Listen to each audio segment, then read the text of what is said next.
Released back in September of 2017, Project Cars 2 is nearly 4 years old already. With a newer game in the series and plenty of other more recent sim racing releases, is Project Cars 2 still worth your money in 2021, and how does it compare with others today? Let's find out.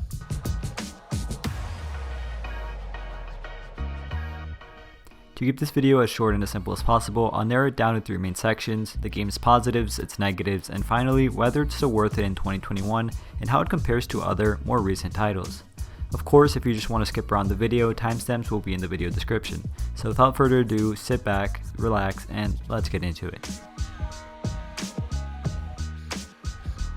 I think the main advantage of Project Cars 2 that really sets it apart from nearly all competition is the immense amount of content you receive. The game comes stock with an unbelievable 140 track layouts at 60 different locations and 189 cars to choose from, and from my experience, all the tracks, stages, and road circuits look highly developed and they didn't seem to cut many corners. While many could argue that Assetto Corsa and its modding community far surpasses this number, Project Cars 2 brings it all in one package, meaning you won't have to go through the trouble of downloading and installing mods. Furthermore, as this all comes with the game itself, console users also have access to all this content, and for all you wondering, you can indeed play this game on next-gen consoles. Though it's nearly 4 years old, the game continues to look great and up there with modern titles. In my opinion, this is by far the best looking sim racing game for VR users. The game looks incredible with virtual reality, everything is polished and functions as you would expect, and out of all the sim racing games I've played in VR, this is by far the best looking one, and the one I launch up whenever I have guests over who want to try it out.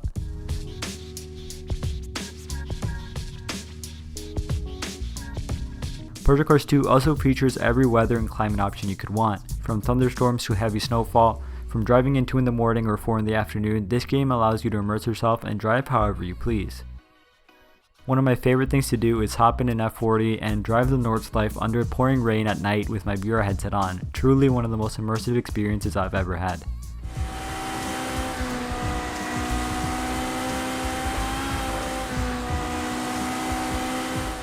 Overall, the driving experience is decent, and although it's not the most realistic in terms of physics and driving simulation, it will definitely suffice for most, unless you're looking for the most insane of sims.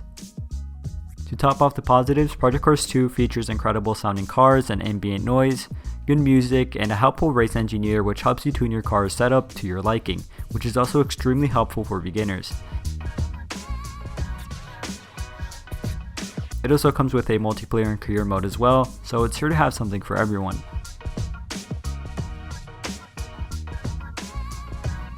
With its vast array of tracks and cars, Project Cars 2 has seemed to bite off a little bit more than it could chew. While for the most part it's okay, some cars are definitely more fine-tuned than others, and some feel great out of the factory settings, while others feel and act strange. Furthermore, the game's AI is far from good in today's standards. Sometimes the AI behaves as you would expect, while others they could be performing pit maneuvers on the straights. They occasionally follow a strange racing line, and other times they think they are playing bumper cars. Overall, a not so fine-tuned AI which results in some fun and others not so fun single-player races. Furthermore, I've never really felt confident with the game's force feedback. While in other games, I always know how the car behaves and how it's going to behave, the force feedback from Project Cars 2 doesn't seem detailed enough and definitely takes away from the immersion. The multiplayer scene today is not the best. For the most part, around 90% of the races are all composed of GT3 cars and the same few tracks over and over again. You will occasionally see some variety in cars and tracks, although they are rare for the most part. Furthermore, since the game is now a few years old and many of the more experienced and sim-focused drivers are on more realistic and more modern titles, the multiplayer races can be quite chaotic. Whether it be some cars not braking on the first corner or nobody just really caring about safety, it doesn't compare with games like ACC or many others. Finally, I've noticed the curbs are a little hit or miss in this game. Sometimes, and in some tracks, they act as you would expect, while in others they act like jello and send you spinning off for no apparent reason. Project Cars 2 is one of the most content-heavy sim racing games on the market even today, and truly has something for anyone. Whether you're into vintage Lotuses or modern day Pagani's, this game has got you covered and looks quite good while doing so. With that being said, however, it definitely has its flaws which make this game a deal breaker for many today. So for $60 in 2021, I would personally not purchase it. However, and this is a huge however, the game often goes on sale on Steam and on other sites like G2A for some crazy discounts.